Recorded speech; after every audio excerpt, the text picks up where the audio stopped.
Hello everyone, today we talk about the Encastellation, a topic that we addressed for some reason. As you know, I pick my topics randomly, but in the first years of Schwerpunkt, and we came back on it partially. This is not just about, say, medieval castles per se, like other videos we made about medieval warfare, siege warfare, artillery, fortifications, and all this.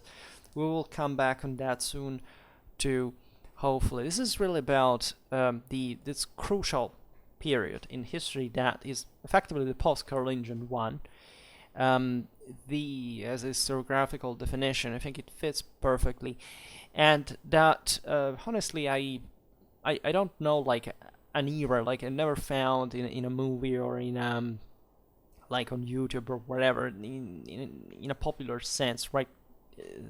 Visualized as such, right? That instead is, as we've seen, also created a playlist recently, even just you can find that all the content there. One of the most crucial moments in European history, in Western history, I think it's exactly where what we know as Europe was born, like in a political institutional sense, and even if this seems kind of odd because it's actually a moment of public disruption, or at least the moment where especially things were started being rebuilt.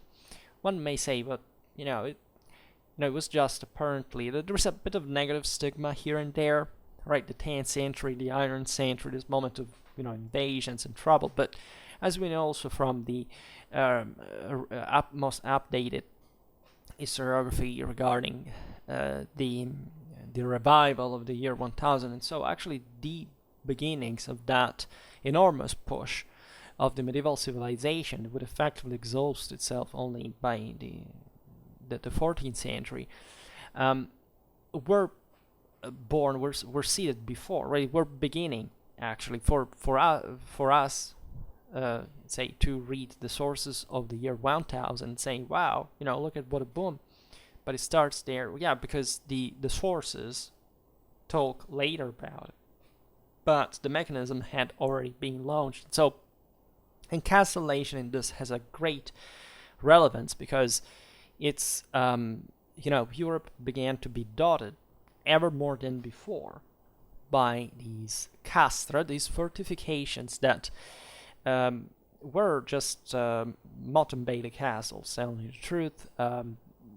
Basically, almost none of it survives, right? Unless there were some kind of later fortresses eventually built on them that would be normal, especially in fact in the largest ones, as we will see now. We've seen also in other videos, and that has assumed, I must say, just maybe this, the Encastellation per se, not even the period and the dynamics, and this is in fact what I'm trying to focus on here.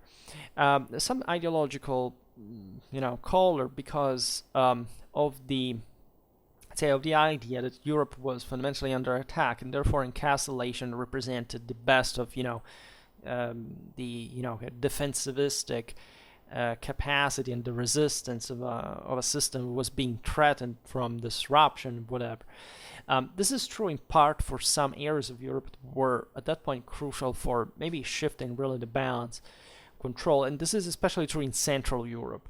Right, we made a video just recently that was about the second invasions, and especially the importance of the Central European frontier, that probably on which probably rests some of the most important, in fact, further developments of Europe later on, and not because these areas eventually grew, especially in the following centuries, in a dramatic rate, but because the securing of that area probably still created an important continuity with the Western and properly Frankish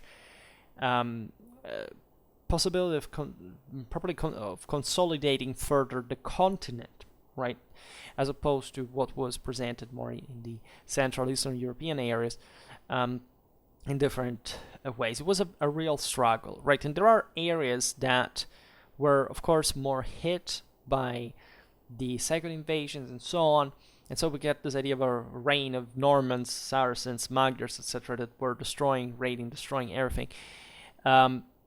for this continent eventually at that point to be like after an atomic bombing, right? But this is not really the case, right? And serious historiography, I mean, the only historiography that exists, fortunately, by this qualitative level, tells us actually a very different story, right? And this is a bit an attitude that we have developed in the West that I don't know where it even began, right?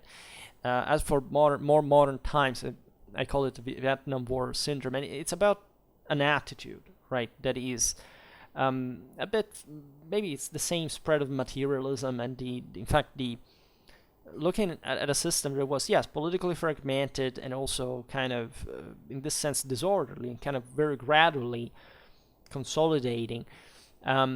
This was a bad time. Because these are the prejudices that developed modernistically and secularistically against the Middle Ages without properly understanding the hardcore, the universal European tradition and the damage that we have made to it with the disgregation of it, with collectivism, whether we're talking about nationalism or socialism. They're basically the fourth chamber to communism in any case, and properly the denial of the purest universal identity of the time, the military religious creed that everybody, not just even Europeans for that matter, stuck to, for even passing such moments of crisis. The truth is that the system at the time, albeit under attack, was much stronger than we think, and that, of course, the second invasions weren't much of a cause of the disgregation of the Carolingian Empire as opposed to a consequence, right? Just also for the Roman Empire at other times, like it's not much about a greater, advancement or capacity or strength, let's say, of these forces that invested these territories. It was really about the internal disruption. In the Carolingian case, already set in this, in fact, pre-feudal de facto privatistic system, for which, after the overexpansion of the frontiers, these clienteles were not to be essentially rewarded by anything but essentially what they could find just by reaching it with their hands at close range, and the system didn't stand on its feet. But this doesn't mean that the system was altered at the core. There was a collapse that brought to, let's say, the other elements taking over, right? What exception do we have, right? The Saracens eventually didn't maintain anything of what they got, even the few essentially fortified centers that were used for slave trade, and there wasn't much of a demographic power from North Africa especially. There is no comparison demographic on the strengths between the two shores of the Mediterranean. The Magyars, idem. I mean, they settled in the Pannonian Basin that historically had witnessed mostly the settlement of effective steppe peoples like the Huns or the Avars, and that therefore had lost that kind of regional nature that already still under the Romans wasn't particularly advanced, as you know, in the Danubian frontier. They weren't particularly urbanized, florid, fertile areas. You can't speak of the Normans, but the Normans fundamentally settled in the lower Seine Valley. It's a very limited area, and they basically became Western Franks in everything. So it was rather a success of the Frankish system, etc. England may be an example of naturally an Anglo-Danish system at that point development, but even there the Danes were actually among the Scandinavians on the fore in the process of broader westernization, Frankization, etc. And Central European area being, especially with the Slavs, a bit more complex, but that also because the Eastern Franks weren't that far, you'd say, from the same Slavs in terms of civilizational development, and they were the area that risked the most, but that effectively didn't quite undergo a collapse. On the contrary, it's the area from which paradoxically these primitive moral forces managed to recompact and even to renovate the empire by securing the Teutonic kingdom and the Italic one in what we know as the Holy Roman Empire, eventually as an axis. and reactivating the imperial mechanism. So and eventually, as we were saying before, the system took over all the rest in the following centuries, right, everywhere. So how did they do it? Well, looking at the Encastellation history, you can really appreciate how, right? And you can, in fact, start thinking of Encastellation more correctly, historiographically speaking, not as a phase, oh, let's build castles because, from a moment to another, at every time of the day, in any day of the year, some Norman or Saracen or Magyar can arrive. No, if you actually look at the frequency, yes, it was very intense for those time standards, but we're talking about, at most a few years of distance frequency, right? So the actual function of castles pretty much everywhere, and especially even after the instability temporarily brought by the invasion, actually was the creation of castles for dominion the surrounding territories and the development of seigneuries that would be the ones, in fact, not only remained there in spite of the invasion, didn't fundamentally cripple or alter dramatically the general cadres, right, where that were standing there publicly, right, even if they were dysfunctional by a certain degree, and exactly because of that they still stood there and this waves and in fact nurtured further much stronger dominations and began to coalesce those principalities and kingdoms that we know, especially in the feudal era, right? Same eras from which the Crusaders would go up to the Holy Land or in the Baltic or in the Iberian Peninsula, etc., to even gain more and more. So this phenomenon naturally has to be understood in fact, in this fashion that is not just a matter of opinion. This has been demonstrated historiographically, right? And so the comprehensive European frame of Encastellation was also, as you can expect, and we've seen also many times, extraordinarily intricated, right? Because you can't even render on a map properly the extension of these seigneuries, because they were a swarming of forces, essentially swallowing, compenetrating, resizing each other all the time, and given eventually birth to this ever more compact dominions. And it's important to add, it was of course very militarily unstable. Why is this important? Because we know how politics and societies are made by war, right? So this is the same moment of the creation of the military class as we know it, up to the end of the Ancien Regime. And so it's just basically from 2 to 100 years ago. And these were, in fact, military men.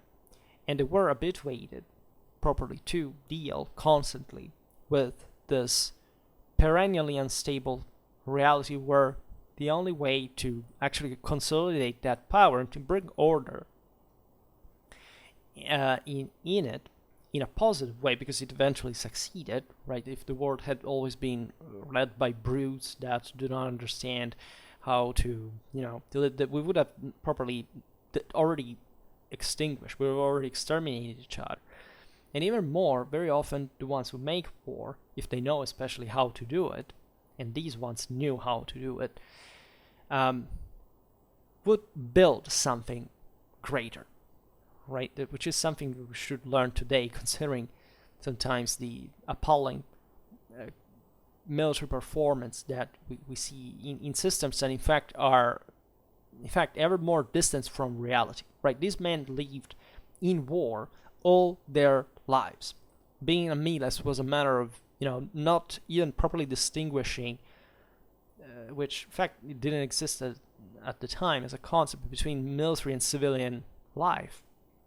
At least they were the militaries, and so they were just to fight on a regular basis, and that was their function, their raison d'être, right? And also as an establishment, telling the truth, that was in fact provided with that aura of sacrality exactly because of the order they could bring. So Encastellation here was, it would have been really a thing to interview one of these guys and asking them, about all the fortresses they had met or something. You can't imagine they would always be talking about, one or another. First of all, because these fortresses were being added constantly, right? There was a non-stop destruction, recreation, etc. And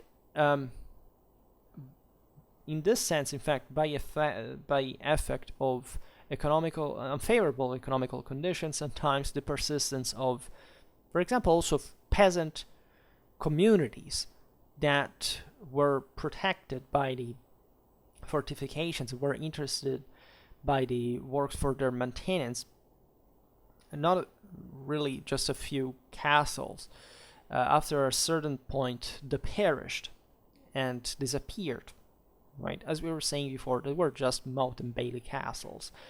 And the instability proceeded from an even more exquisitely military reason, because the castles, of course, had a primary defensive meaning, but not only, but when because they could be built literally as avant-posts for launching further offensives and so on, but when they belonged at whichever title, let's say, to lords of strong military tradition and robust entrepreneurship, let's say, they became strongholds of larger and lesser dominations that were really dangerously dynamic. So the construction, destruction, and reconstruction of castles, very often, especially outside of Italy, made up of wooden material, right, and therefore easily subjected to destruction with fire.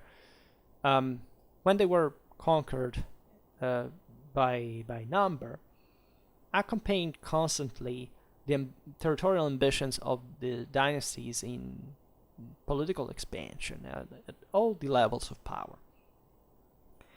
And this aspect is really fascinating if you think about it, because the encastellation was a universal phenomenon. Like, there wasn't like a power that did not use it. There could be lay lords, there could be ecclesiastical lords, there could even be, common people, right, rich merchants, but even the same peasant communities. They could take over, a castle of some sort. And it was easy, right? The reason also why the sophisticated torsion engines of the ancient world were abandoned this time, it was not because people actually forgot about them, because actually they reappeared quite easily everywhere quite soon, and actually there were other torsion systems. Some elastic where crossbows were present all over, like you find them in the in the darkest of ages, even in Scotland, right? So the idea, however, is that what was the point of building something so expensive like a torsion catapult in order to take over a moat that and bailey castle that you could simply wait for to fall in a few times, simply overrunning it or threatening it with fire. So not that they weren't effective, right? Because at that point it was also about the number, especially of the forces. Castles per se are useless as any fortification if they're not manned. And the point with castles in medieval warfare is that with a very few men you could hold on a position for a very long time, but still, like, if you have, so you can put together hundreds of fighters, and let's say this castle is manned by 30 men, well, chances are that it's gonna be a fight, but the garrison is gonna surrender, negotiate in some way, right? And these lordships, these dominions were also made easily by sub-infeoffing like other lords and negotiating with them. It was based on deterrence and of course deriving from an important military retinue as these lords were cultivating intensely in all this kind of continuous warfare. But that was pretty much it, right? And so maintaining the castles was important. It wasn't much having this thing built, and so this will stay, right? You can't do it with, in fact, stone buildings. That's why we mentioned Italy, because basically outside of the Roman vestige in Europe, especially north of the Alps, it wasn't really much.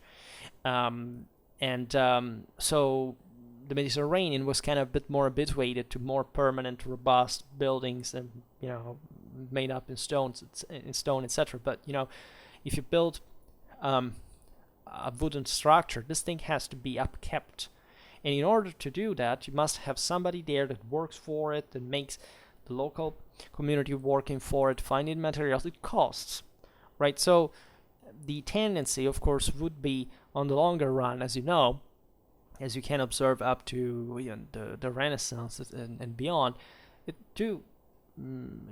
the expansion of the territorial dominion, to, let's say, invest on ever less numerically but larger castles, and properly something that could resist the time by itself using ever more stone, etc. And this could be afforded only at a certain point, mainly by in the 12th century. It's in the 12th century that largely in Europe stone begins to surpass wood. In spite of course, wooden structures were present everywhere because they connected. Basically, any kind of fortification was further fortified by other wooden structures for a very long time, up to ever practically in the modern age.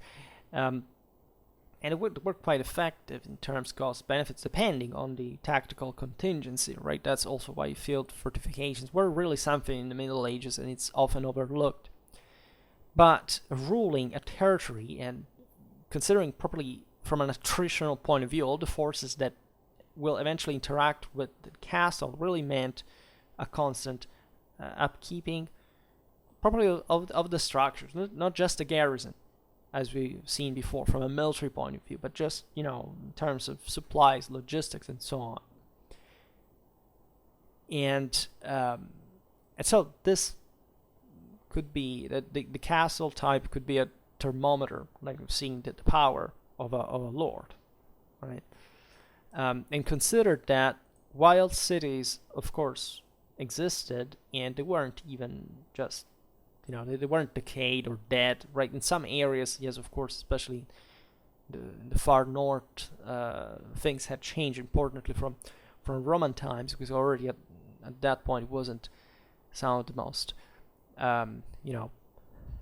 infrastructurally served areas. But in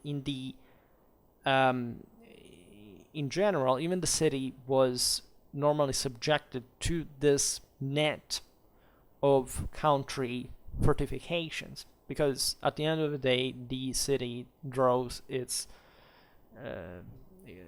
raison d'être itself as a surplus magazine and trade center from what comes from the countryside. So in countries like France and Germany, where the rural seigneuries were really powerful, and the city was always kind of the center in a way or another, but was not so alone, so central to, alone at least, maybe with other cities, of course, be the, enough, right, to compete with some dynasties that were also summing each other, maybe to bring down another, etc. The proper center of it all. So this wide net of castles, some insignificant, some properly also we will never find archaeologically at some point because of this disparagement, was, however, at the time the main kind of strategic logic in a sense.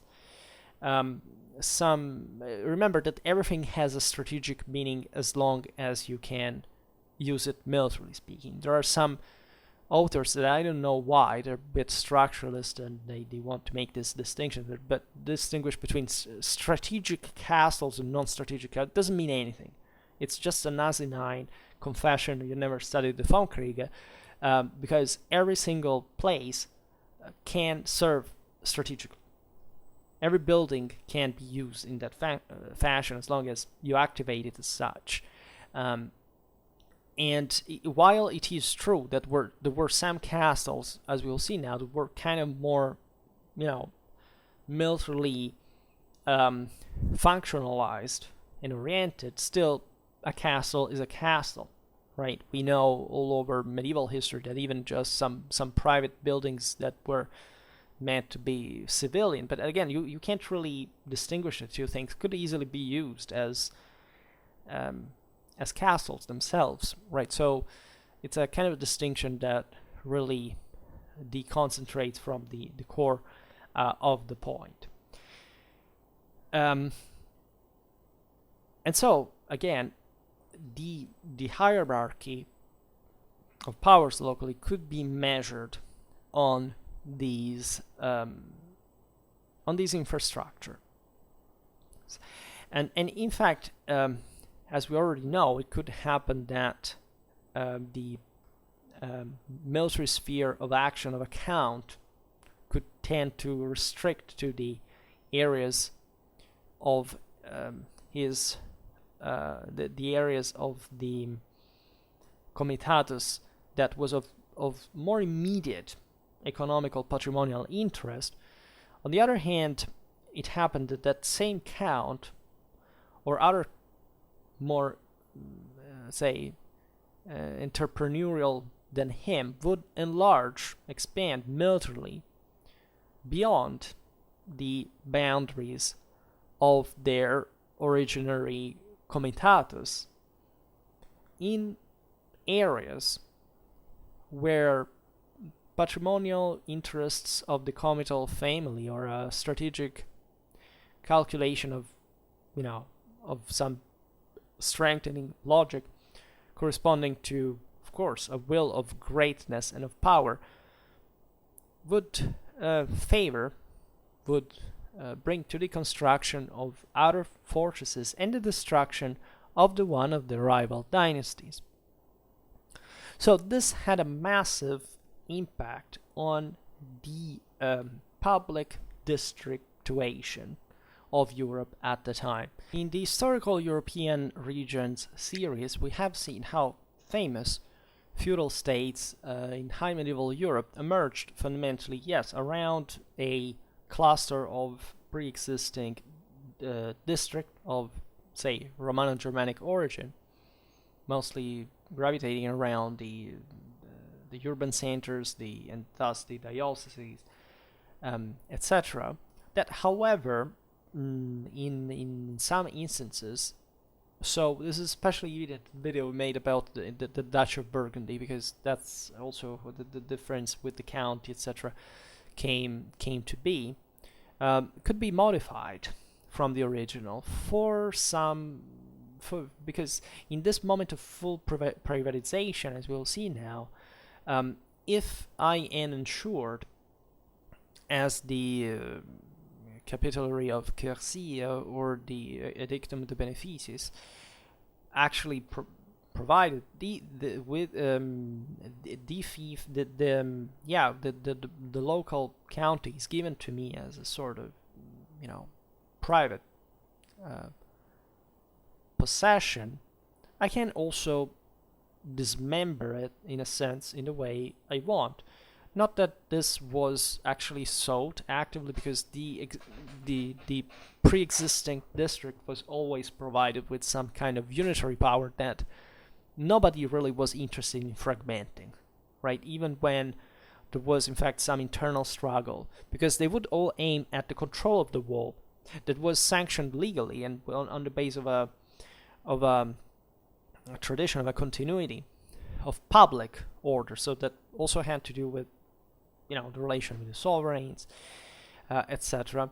But they would often, yes, kind of split in areas of dominion. There were often different branches, that here the the nobility split always at every generation, the dominions among their male sons every time. So this was dramatic. It was the same reason why factually, I mean, not the actual reason, but the normal mechanism that would favor it and legitimize it, that from this criterion of succession, that made the Carolingian Empire collapse. There was no evident reason why it should have not collapsed. If you don't understand that the general mindset was that this is all a private system. Like I don't, the even receiving these fiefs from the king is just a private deal. So we can't factually do whatever we want, as especially when public authority shrinks in power, and I'm just here and doing whatever the hell I want because if I'm in charge, it's because of my military religion. I believe that God really wants me to rule in this fashion. So you have some districts that compose themselves, recompose themselves on the basis of these partitions, and that also modify their own boundaries, and they become often something else that at times could eventually even be straddling different kingdoms. That's the case of Burgundy, for example, because the County of Burgundy is not the Duchy of Burgundy, and they are across, in fact, the Western Frankish and the Burgundian kingdom. Castles had a crucial role in this because they were effectively like minor settlements. Therefore, the lesser districtuation was, we could even term it in this way, that they would produce, was effectively the base on which the local lordships would articulate themselves and kind of dialogue with each other on the base of, like a standard, like, I don't know, the standard land plot in Europe everywhere was the mansus, right? So it wasn't even properly a unit of measure. The mansus could be very different sizes, etc. But the conceptually, the fact that the world gravitated patrimonially on such idea of the land plot or the castle that is on it is still, this is evident especially with the Castellanese later on, right, that become properly the normal and even standardized forms of administration of certain areas. Think about Flanders traditionally, and more, would be the cornerstone of local powers, and they are crucial in even the modification of the older public districts.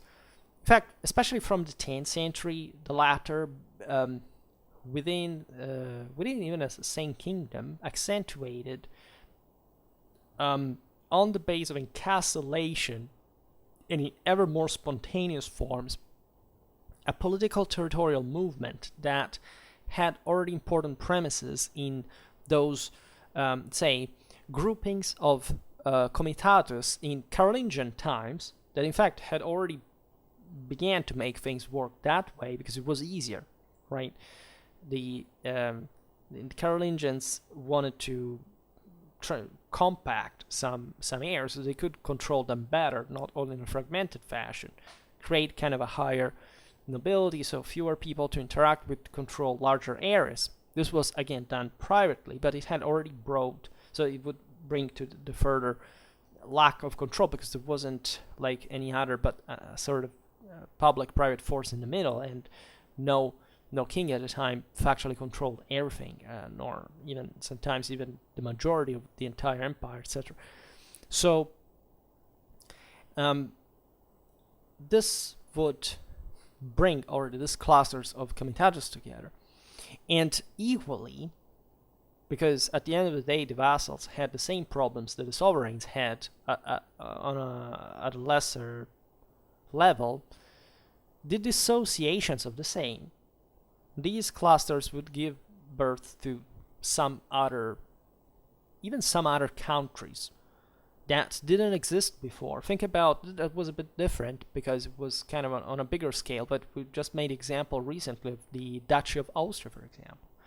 The Duchy of Austria didn't correspond to anything historically, nor ethnically, nor linguistically, nor geographically. It was just created as an eastern mark when the Carolingians took some part of our territory from their eastern border. And a modern European country is made out of Austria that today has a political, a cultural, an ethnic, a linguistic homogeneity, right? So this is to say how important eventually these groupings were, because they could really give birth to some of the most important feudal powers of the time.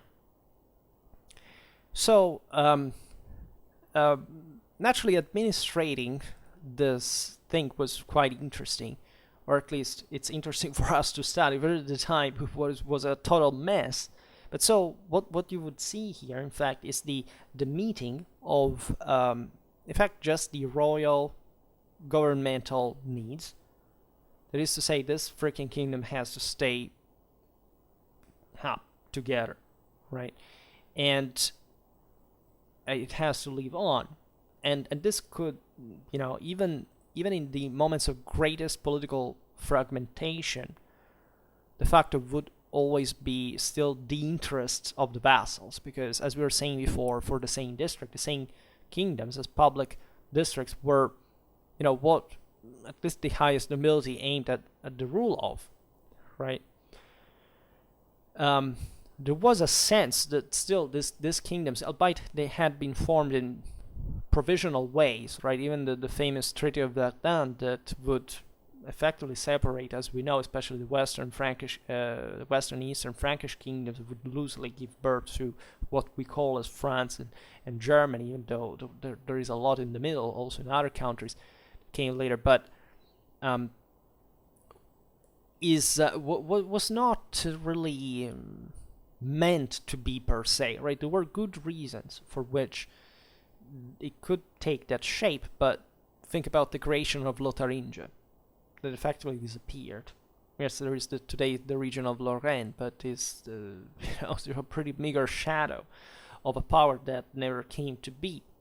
So there were some broader reasons for which, I don't know, what was the previous Frankish, Neustrian, later the Western Frankish kingdom kind of emerged nationally as what we know as France, historically, from in the north of Gaul. The same goes for the German stem duchies. The other was for the Kingdom of Italy that the Longobards had mostly built around the Po Valley in Tuscany, right? There were some, logics for which these provinces would like to stick together, and therefore to say, okay, let's cooperate, also, reinforcing the kingdom per se, right? But how quickly the Carolingian Empire disgregated, and so how uncontrollable by a certain degree this process was. In fact, we made videos also on various capitularies issued at the time by Charles the Bald, etc., that show you how there was an effort from the kings to retain control of everything, but it was practically unfeasible, because just nobles would keep building and building castles and castles and castles all the time. So this is quite relevant because, again, it starts immediately from Carolingian times, right? So there is no real it was already present. It's in part actually the same reason why the Merovingian Empire had collapsed into 4 chunks, and to become very privatized in effect, because the local nobility, the local counts, bishops, etc., would become lords on their own. They would fortify their own places. They were already fortified since Roman times, since Celtic times, right? So it's interesting to study the geography of it also from a military point of view, like where were the centers that normally controlled the territory, right? And consider that, again, the earlier we go in time, properly and chronologically, the less we know, right? For example, our understanding of ancient siege warfare is very much affected by the fact that we just don't know how many other smaller fortresses existed. Probably wasn't that different from, say, medieval times in practice, right? Of course, there were different dynamics. There were empires and states that kind of managed to eventually disarm, pacify. They didn't need all that thick Encastellation. But say pick Central Europe, it had probably been always the same, right? Maybe before the fortification was more sparse, there was probably less territorial control in practice. There were more, more forests, more swamps also. At this time, actually, the 10th century was pretty much similar to that, but still, there had been an important work literally forging the landscape by a certain degree to facilitate also human settlement and control. And it was always going hand in hand for that matter.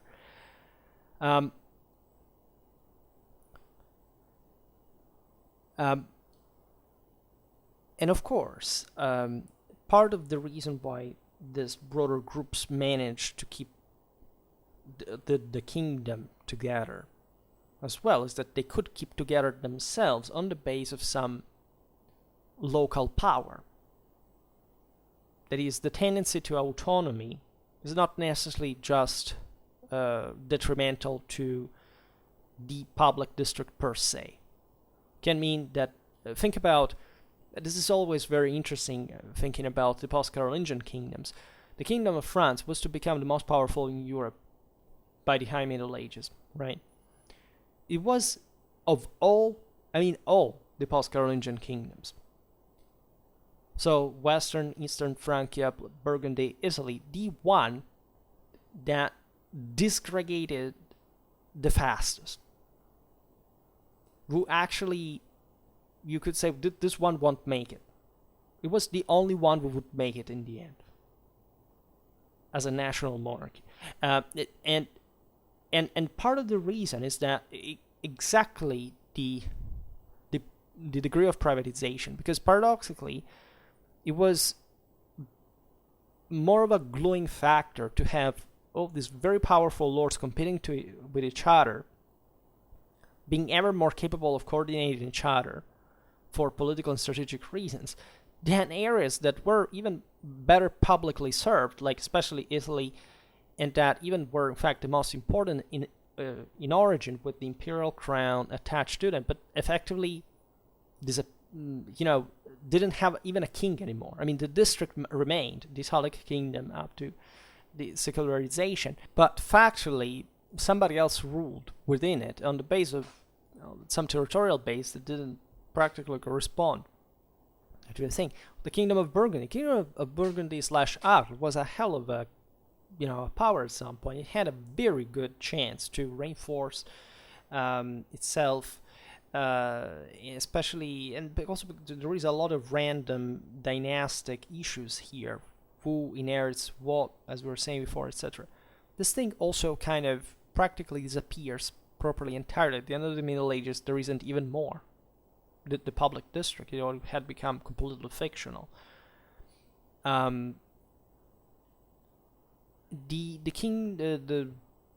Teutonic Kingdom, the Eastern Francia, that was in practice the one that was the least developed of all.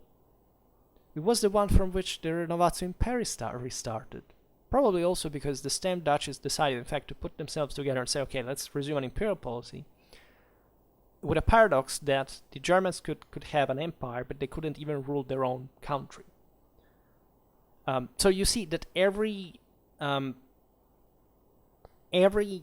state, every country has a different dynamic because of how these power dynamics were articulated. So the autonomies of certain regions very often corresponds actually to a greater compaction that brings to a greater coordination of some sort, right? And in part, these overlap, of course, with some ethnic character. We've seen it. I don't know. Think about Southern Gaul, or the Eastern Frankish stem duchies. They are just different countries. Northern France is not southern France, because the south is not even France at the time. And so think about the ambitions of the great military aristocracy that very often in these areas, is able also to rise and to struggle for its own autonomy, because it receives also support from the lesser nobility in order to maintain that autonomy against the other, the greater power, very often. So it's also interesting to think how the Carolingians, again, engineered the broader royal districtuation from a public point of view that would last forever. Right? Even if Aquitaine was autonomous, if not de facto independent for centuries, still it fell within the Western Frankish kingdom's authority by mechanisms that we will see also kind of better. It was, in part, they were built also over time, so a very complex thing in a sense, because everything had happened autonomously and even informally. It was because the original concept of the empire was based on power, was not based on legalistic issues. The same goes for, the Western Empire as opposed to the Byzantine one. We're too modern and secular in mindset to understand concretely such things today. But the universal powers had the faculty of creating. Thus the districts restricted or widened, and the one at the advantage or disadvantage of the other by negligence or ambition or violence, and not rarely they broke down in lesser areas of military protection. That was the only language that at some point was being spoken there, in relation with the emerging of the ecclesiastical signories that very often ruled from the largest fortresses, that is the post-Roman cities, the dynasties that were not covered by official public dignity as well, that emerged simply privately and from obscure people.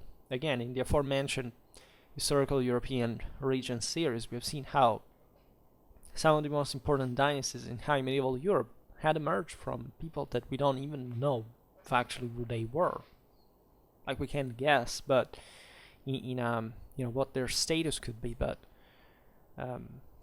everybody with enough power could rise at the time. And such districts configured themselves as complex ones. Very often were discontinuous, as we've seen. They were based on the castles properly, hence the castellanies later on, that were owned or controlled at various titles. And also the political juridical interconnection there was, and the overlap, by the way, was quite intense.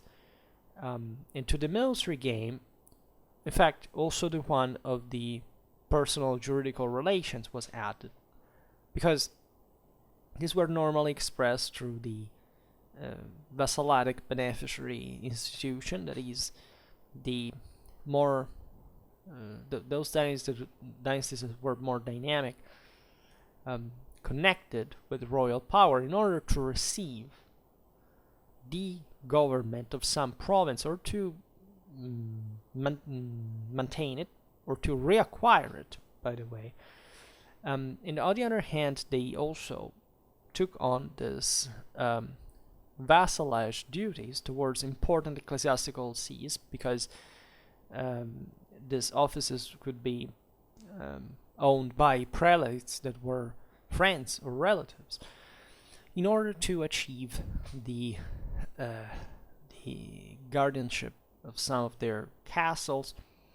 So a control that entailed a local juridical subordination. This is true to the local church or abbey or whatever, but that de facto allowed these lords to extend their dynastic sphere of military control, and it implied also very profitable concessions of ecclesiastical assets, funds in beneficium. This aspect is crucial in many ways because, first of all, as we were saying before, really, especially bishops were becoming ever more powerful because of the aforementioned control of the cities that were often of Roman foundation. They had stone buildings in them. They were walled, and they had people living there who could properly organize town, watch, militias, and so on. And that had, of course, also land outside the city, so that bishops were doing the same thing in the countryside, but also ruling the city meanwhile. But that were in general less aggressive and properly militarized than the rural nobility. So here you have the obviously public authority always as a point of reference, right? Secular authority, lay authority that is, in fact, even in the bishops in this sense are secular clergy. In fact, they play a very important game in the political institutional stabilization of the kingdoms. Exactly because they're normally kind of the weaker and they are more scared of the lay aristocracy that is very aggressive. And even though they have this traditional immunities, they accumulated enough wealth that all the others wanted to steal in this moment of chaos by a certain standard that is all but chaos actually, but doesn't have the police to check and to read the kings, the emperors to intervene decisively. The latter, in fact, accept that some powers that have also maybe risen because they have usurped public rights originally, at that point for political and strategical contingencies are important to back, and therefore you would simply grant them some power in some province, right? It would happen all the time. Everybody had usurped something in practice, and everybody did things that they didn't have to. Justice kept working because also a great part of the assets deriving from its exercise were actually some of the most important, properly in revenues for the local authorities. But very often they were needed for reasons that were not just internal to a district. They were actually a competition between the same. So first of all, having a control on those tribunals was already per se an enormous political opportunity to make power, because they would practically decide who would win or not, and the disputes were mostly about land control. There's pretty much everywhere, also because that's the base of power. There isn't much, and very often it happened also relatively to the pertinence of districts, of these public districts, that entailed really also the sphere influence of prelates, etc. This happened also in previous times to the Carolingian one. There are beautiful, for example, Lombard documents about these things, and it shows how, or already at the time, of course, how relevant it was to maintain control there, because you could have easily an abuse and easily an aggrandizement at the expense of somebody else unlawfully. And naturally the king could intervene to restore the previous order, also at his own advantage, or sometimes just to sanction some that couldn't even be changed because maybe the vassal was too powerful, would have to make war against them, and it was too much. And naturally this was done always for something in exchange. That's also why the vassals needed public authority, because it could sanction in a moment of great instability for themselves, because again, instability was at every level of the hierarchy. Could sanction, say, public authority is universal, is eternal in theory, so I have this rights here in this place, on this bridge, on this castle, on this mill. Public authority said that, right? And so they would anchor to that and possibly invest in it further. maybe at the same time kind of trying to disrupt it in somewhere else. But it really depended on the situation. But the ecclesiastical investment was really enormous, because again, this thing of the immunity very often had gone even more far than the public one, because in late Carolingian times, especially Charlemagne and Louis the Pious, when they had their important moment of stability, began to concentrate an enormous amount of power in the hands of the church, because they understood that the church, being de facto, was a private power on its own, right? It was always connected with Rome, etc. But of course, the local nobility, the local clergy, was made up of the local nobility's fans, so they were the same people who, up to a certain age, were meant maybe to be educated as warriors, and then eventually were chosen as to be bishops, but that would also remain warriors in the process, because normally bishops had their armed retinues. They would fight. They were to accompany their army to war, also by St. Carolingian issue. But the fact that the church had a special immunity meant that on the longer run, as long as the church was to remain in Europe and it was increasing in power, well, it would be an important investment for the kingdom to have some sort of centralized control, also because the ecclesiastical offices are removable. They're not inheritable, even though de facto also that would happen, but still you can exercise more influence on the appointments. And the general idea is that they can't be touched. Like, once you give that land to the church, it's the church's is going to remain, right? There's no other authority that can take away the ecclesiastical patrimony. And this was an enormous deal, because the entire international relations, but also with the papacy, were based, the entire international equilibrium was based on this.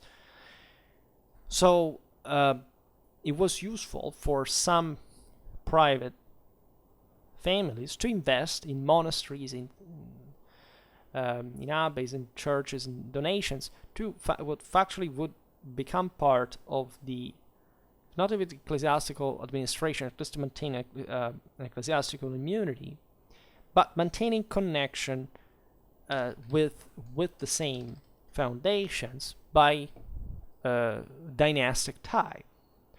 So of course, these people would be very careful not to lose control on such foundations and such institutions over the generations, by simply at every time the office expired, because the person died, they would put there yet another abbot, abbess, whatever, so to capitalize on that. It's also a very good way not to pay the dowry for your daughters if you make them abbesses and so on, and also equally a very advantageous way not to have to split the patrimony more, because if your male son becomes an abbot, factually doesn't become it. But this is further complicated, as you understand, by the ethos of the time, because people may have wanted to really maintain some kind of degree of prestige, even as abbots, etc. And as we have seen, how important the same ecclesiastical lordships could become. So it was really that messed up in a sense, but it was the best way, paradoxically, to cement gradually further power, right? And it would work, because again, this is the pessimistic, we don't know how to make the world work, it's always going worse. Well, in some ways it's going, especially from a moral point of view, but in general this happens because we managed to stabilize to a point that doesn't require control anymore by a certain degree, not because we are really making a bad job, on the contrary. So that's why I think I was saying at the beginning of the video why this phase is so important, because great part of what we just stigmatize it as, this is anarchy, chaos, whatever. It wasn't. It was an extremely an iron hard logic that move all of these mechanisms. And the point is that we're just dishabituated to reason in terms of those mechanisms, and that's bad, right? Just in case you didn't notice. Now, and as we've seen, a very good way to avoid also that the ecclesiastical institutions would become too powerful in the process of private foundation was the one of course, framing them, just to be contained, right? You would donate less, right, to a church that maybe over time could gain power, because again, as we've seen, the instability was brought. Maybe the family went extinguished, somebody else took over the land, or else. So maybe that monastery would become hyper powerful on the long run. But at the moment, as long as you retain control on it, you could secure it by saying, this is frozen because this is ecclesiastical stuff, but factually you would control who went in that, and your if your signory was powerful enough just to check that the ambitions of that of the autonomy that would naturally follow from the nation, you will still kind of profit from it. It's a bit the same thing that, again, the same public authority had done in the past, right? There is no real difference in practice.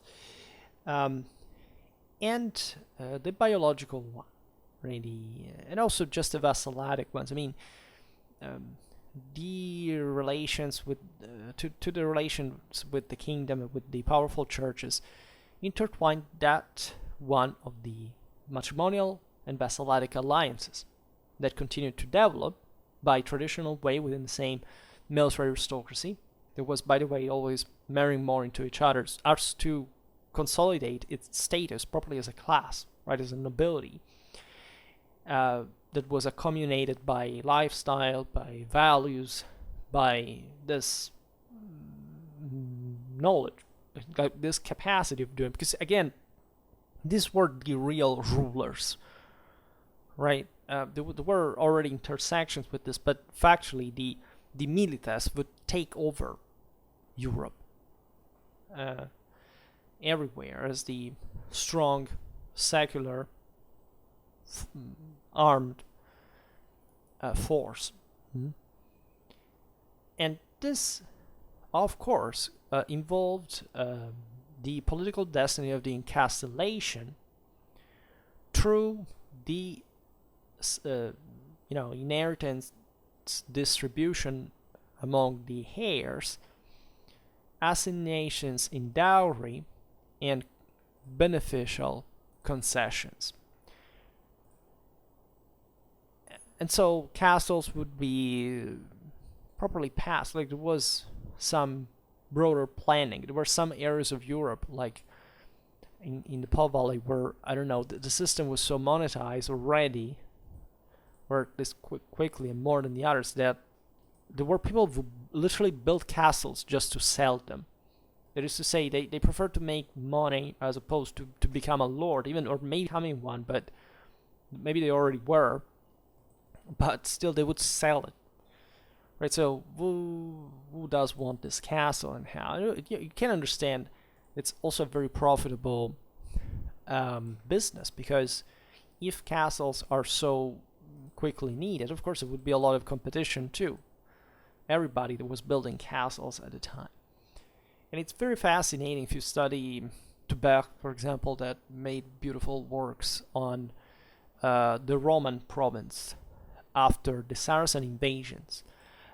You realize that the great Roman nobility began to encapsulate after the Saracens were defeated and becoming extremely powerful, so that encapsulation there had not even to do properly with the invasions, but it could happen only later, because from these castles were used primarily all over Europe. That was only partially touched by the invasions if you compare these to the normal wars that were being waged within Europe itself to dominate the surrounding countryside, especially the most fertile areas, right? The true, and that's where kind of the castles that we can't see in Europe mostly are to see today, because they're not the ones of the time structurally, but they are the same location where the castle was eventually widened and rebuilt, because they were the more profitable in the more powerful areas, the richest areas that could be controlled also more openly, right? Whereas the castles were built because of some Norman or Magyar or Saracen raid, was temporarily built just in, I don't know, on a mountain pass, in areas that were maybe not even, you think a mountain pass is so important to garrison. Well, it depends on how much passes through that, right? If the enemies pass, it's something. If it's a trade route, it's something else. And if it's just for that military reason, that enemy doesn't come from that place anymore, the castle doesn't have any local retinue, it declines and disappears.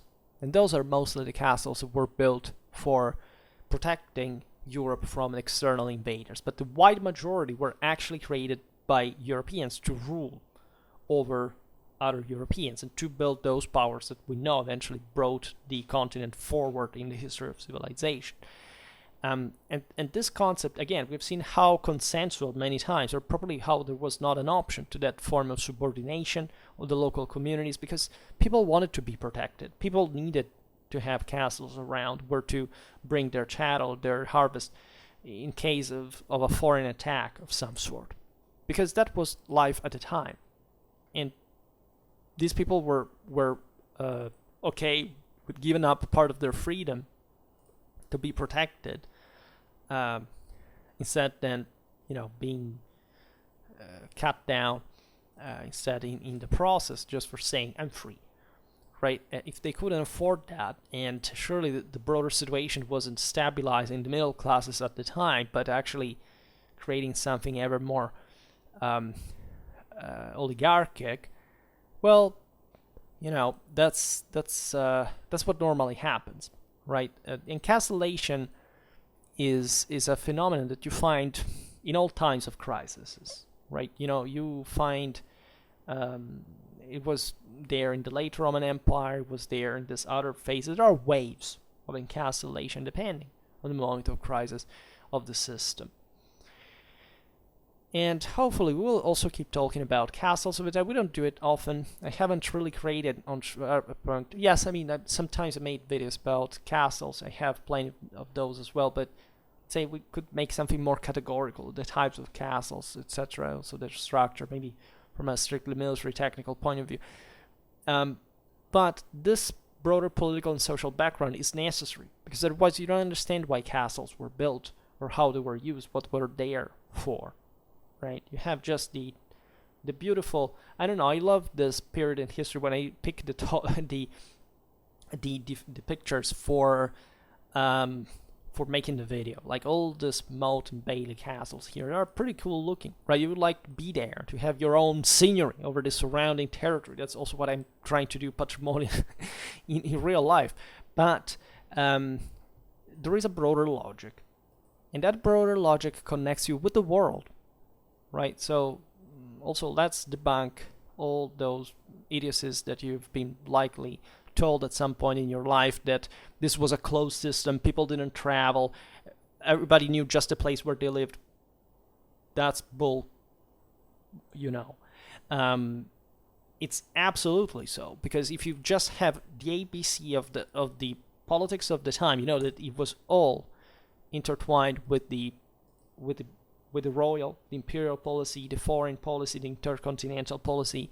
And these castles very often were framed within that logic. I mean, they were always framed within that logic, but they were also more expressly so, exactly because of it. The castle of Fraxinetum, where the Saracens infested Provence from ravaging all around, crossing into the upper Rhine valley. That thing could have been wiped out by the Counts of Arles in the blink of an eye. It stayed there for ages because the Ottonians were negotiating many other things in the Mediterranean with the caliphates of Cordoba. They were backing those pirates. As soon as the caliphate takes away the support, Fraxinetum is razed to the ground. right? So this is the degree by which things happen at the time, and you understand why, in fact, it's so important to understand these mechanisms in a broader. And von Clausewitz was right. War is truly a political act, right? And it cannot make any sense if not understood within the same, right? Except you have to be good at doing it, right? Which is something that, again, already at the time, of course, say mistakes were made, but I think that the shortcomings today in relative terms are obscenely greater. Because again, in those times, military literacy was, especially by fact the militaries properly, just common knowledge. It wasn't even acquired. I mean, the entire world worked through that in that fashion. So you weren't really surprised. You weren't really. There was only one thing that you had to do: knowing how to fight. And in practice, you will be skilled, right? We're not talking about huge forces most of the times. Some other times they also were. Don't underestimate, again, the 10th century, also in function of the following revival of Europe, but be aware that, like, at which level these societies were, say, not militarized, maybe the communities properly, but how militarized factually the society was because of the control that this military aristocracy acquires over the system. And so the castles are also a very interesting material evidence of that. All right, so for today we stop here. I just hope that you enjoyed this video. If you did, please share it. Otherwise, leave a like or subscribe to my channel if you're interested in my upcoming content. And for now, I thank you heartily for listening to me. I wish you a nice time and see you next time. Bye.